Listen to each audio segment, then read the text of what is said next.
एक साधक ने ईश्वर के बारे में, भगवान के बारे में महर्षि रमण से प्रश्न किए। उसने पूछा कि महर्षि, क्या मुझे ईश्वर का ज्ञान हो जाएगा? तो महर्षि ने कहा, हाँ, ईश्वर आप में ही तो है, उसे बाहर मत ढूंढो, स्वयं को खोज लो, तुम्हें ईश्वर का भी पता लग जाएगा। तो महर्षि, मुझे ईश्वर को जानने के मार्ग में बाधा क्या है?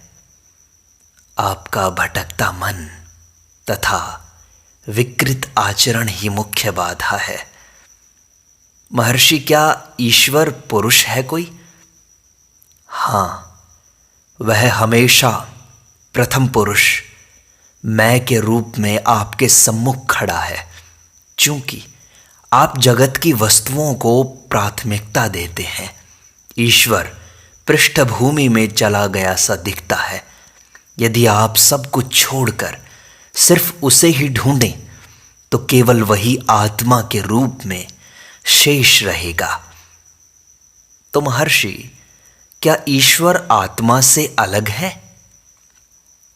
आत्मा ईश्वर है, मैं हूं ये ईश्वर है। यह प्रश्न इस कारण उत्पन्न हुआ कि आप अहंकार रूप जीव को दृढ़ता से पकड़े हुए हैं। यदि आप आपके सच्चे आत्मा में स्थिरता से दृढ़ हो जाएं, उसमें रुक जाएं, तो यह प्रश्न खड़ा नहीं होगा, क्योंकि सच्चा आत्मा कुछ नहीं पूछेगा, पूछ ही नहीं सकता। यदि ईश्वर आत्मा से अलग होता तो वह अनात्म रूप होता, जो असंगत बात है, जिसका अभाव हो ऐसा लगता है।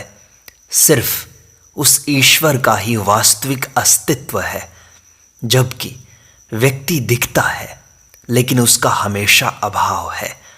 यानी कहते हैं कि जिस अवस्था में मनुष्य इस प्रकार अपने अस्तित्व का अभाव स्पष्ट देखता है, वह सर्वोच्च महिमा युक्त परम ज्ञान है। इस समय आप सोचते हैं कि आप एक व्यक्ति हैं, आपके बाहर विश्व है और विश्व से परे ईश्वर है। इस प्रकार भेद का विचार है जो अवश्य जाना चाहिए, उसको हटा देना चाहिए, क्योंकि ईश्वर आपसे तथा विश्व से भिन्न नहीं है। गीता में भी तो कहा है, हे गुड़ाकेश, मैं सब प्राणियों के हृदय में स्थित आत्मा हूं, सब भूतों का आदि मध्य और अंत मैं ही तो हूं। इस प्रकार ईश्वर सिर्फ सबके हृदय में ही नहीं है, बल्कि वह सबका आधार, मूल कारण, निवास स्थान तथा अंत भी है। सभी प्राणी उसी से उत्पन्न होते हैं, उसमें निवास करते हैं और आखिर में उसी में समा जाते हैं। इस प्रकार वह हमसे भिन्न नहीं है। महर्षि, मेरे एक अंश में संपूर्ण जगत है। गीता की इस पंक्ति को हम कैसे समझें? इसका अर्थ ऐसा नहीं है कि ईश्वर से एक अंश अलग होकर जगत बन जाता है। उसकी शक्ति कार्य करती है। इस कार्य के एक भाग के परिणाम स्वरूप जगत व्यक्त होता है। इसी प्रकार पुरुष सूक्त का विधान है, सब प्राणी पुरुष के एक पाद में समाविष्ट हैं। इसका अर्थ यह नहीं है कि ब्रह्म में विभाग हैं, ब्रह्म बटा हुआ है, बस समझने की गलती है। महर्षि, मैं यह ठीक समझता हूं, ब्रह्म तो निश्चित रूप से अविभाज्य है, उसे कोई काट नहीं सकता, बांट नहीं सकता। सत्य यह है कि ब्रह्म सब कुछ है और अविभाज्य भी है। वह नित्य अनुभव गोचर है, लेकिन मनुष्य इस बात को जानता नहीं है। मनुष्य को उसे अवश्य जानना चाहिए।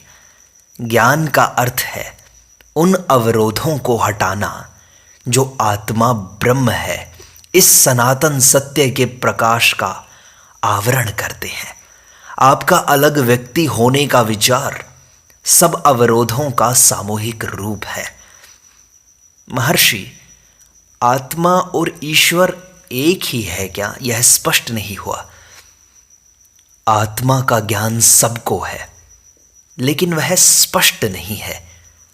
आप हमेशा होते हैं, यह नित्य सत्ता आत्मा है। मैं हूं, ईश्वर का नाम है। ईश्वर की सब व्याख्याओं में बाइबल में इसकी व्याख्या की है। I am that I am, मैं हूं वही मैं हूं, यह श्रेष्ठ है। दूसरे भी अहम ब्रह्मास्मि, ब्रह्मैवाहम, सोहम, ऐसे विधान हैं, लेकिन इनमें से कोई भी यहोवाह नाम के जैसा सीधा स्पष्ट नहीं है, जिसका अर्थ है मैं हूं। पूर्ण सत्ता वह है जो है, वह आत्मा है, ईश्वर है। आत्मा को जानने पर ईश्वर जान लिया जाता है। इसलिए सारे प्रयास आत्मा को जानने के करने चाहिए। महर्षि, ईश्वर के कई नाम हैं, पर उनमें से सबसे सार्थक नाम कौन सा है? ईश्वर के कई हजार नामों में अहम अथवा अहम अस्मि जितना कोई भी नाम अनवर्थ, उचित और सुंदर नहीं है। अहम अस्मि, क्योंकि वह निर्विचार हृदय में इसी रूप में रहता है। ईश्वर के प्रसिद्ध असंख्य नामों में केवल अहम अहम नाम अहंकार नष्ट होने पर आत्मलक्षी पुरुषों के हृदय अवकाश में मौन परावाणी के रूप में विजेता की तरह गूंजता है। यदि कोई निरंतर अहम स्फुरण के प्रति लक्ष्य रखकर अहम अहम नाम पर ध्यान करता है, तो ऐसा ध्यान उसे विचार के जन्म स्थान में ले जाकर वहां लीन कर देता है तथा शरीर से जुड़ा हुआ अहंकार नष्ट हो जाता है। महर्षि, ईश्वर का और इस सारे संसार का संबंध क्या है? वह जगत का सृष्टा है, पालिता है, क्या है? समझ नहीं आता। सब प्रकार के चेतन अचेतन पदार्थ सूर्य की उपस्थिति मात्र से सक्रिय होते हैं, जो आकाश में बिना किसी संकल्प के उदित होता है। इसी प्रकार सब कर्म बिना किसी इच्छा या संकल्प के ईश्वर द्वारा होते हैं। सूर्य की विद्यमानता मात्र से सूर्यकांत मणि आग उगलता है, कमल खिलते हैं, नील कमल बंद होते हैं और सब प्रकार के प्राणी अपना कर्म करके निश्चेष्ट हो जाते हैं।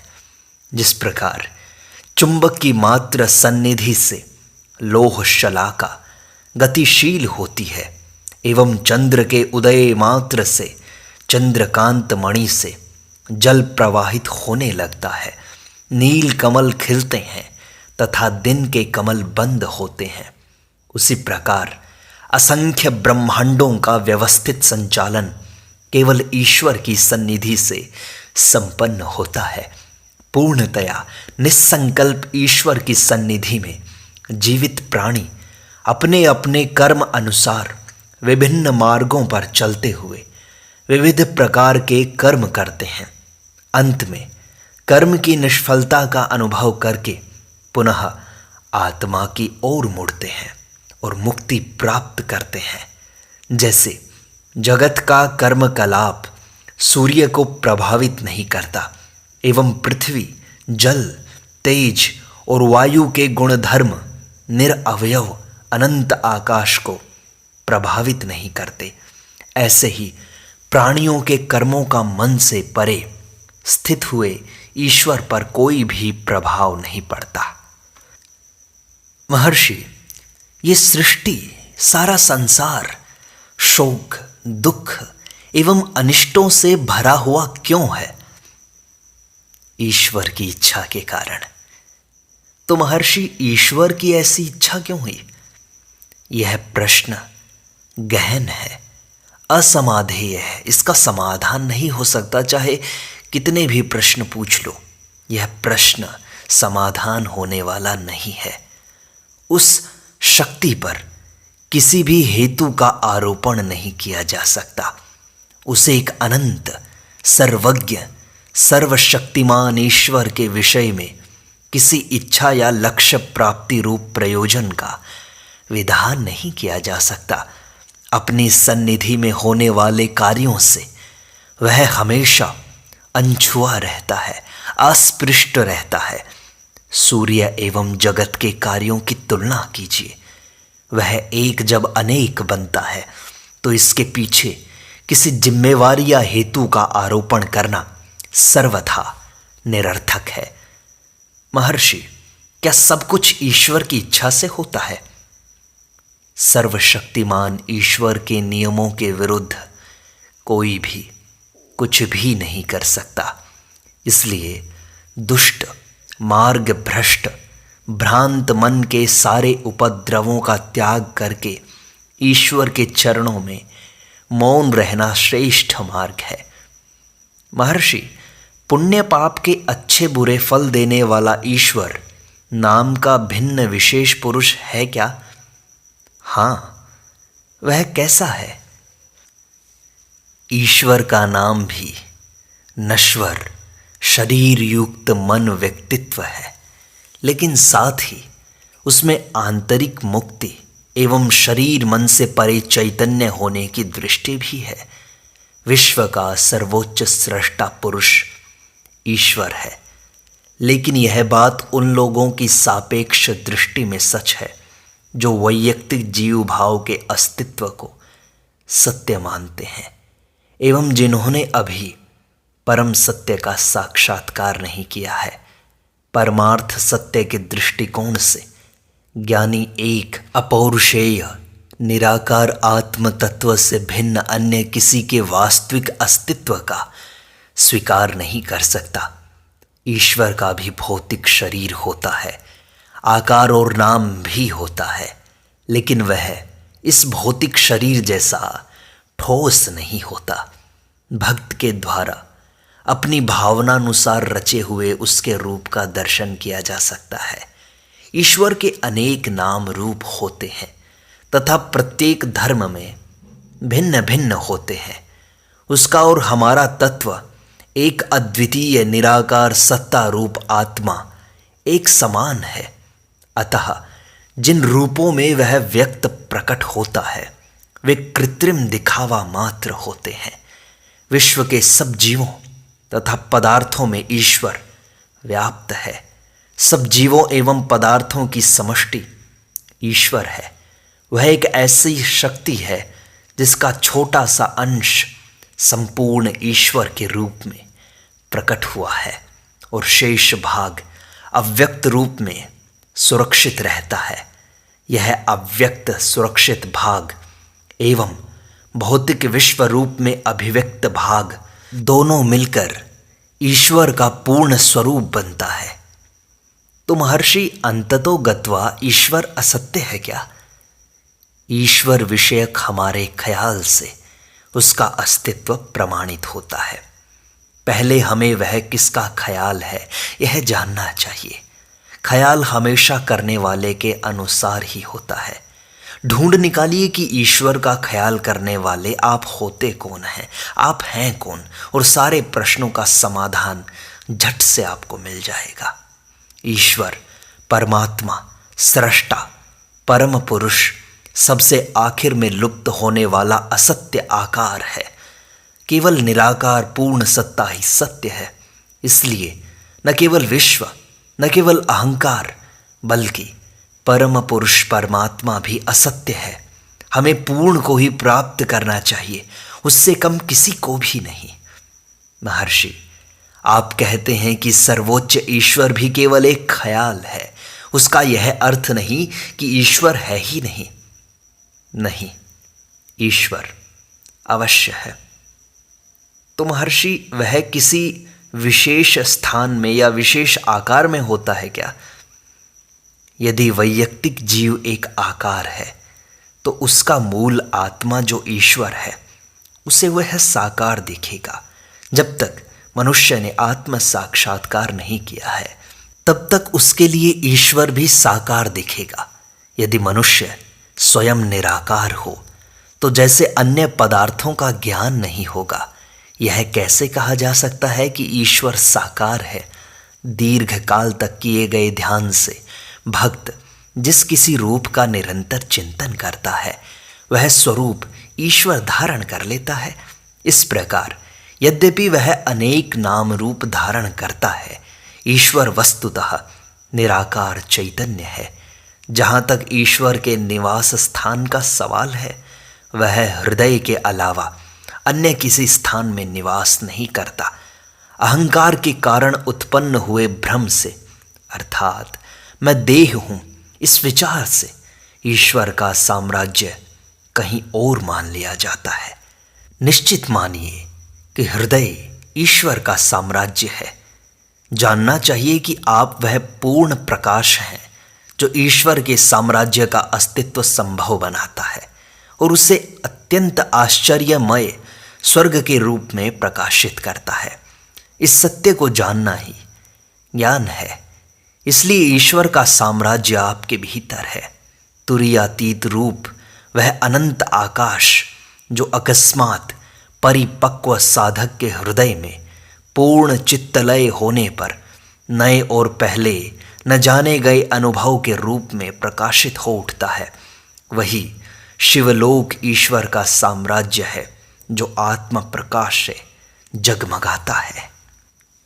महर्षि, क्या ईश्वर सब कुछ जानता है? वेद कहते हैं कि ईश्वर उन लोगों के लिए सर्वज्ञ है जो अज्ञान के कारण स्वयं को अल्पज्ञ मानते हैं।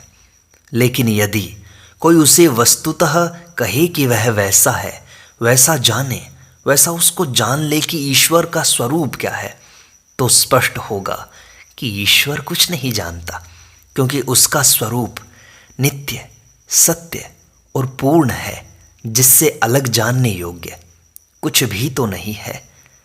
तो महर्षि, विभिन्न धर्म, अनेक देव, स्वर्ग, नरक, इनकी बात क्यों करते हैं? लोगों को ऐसा समझाने के लिए कि ये सब इस जगत जैसे ही है और केवल आत्मा ही सत्य है।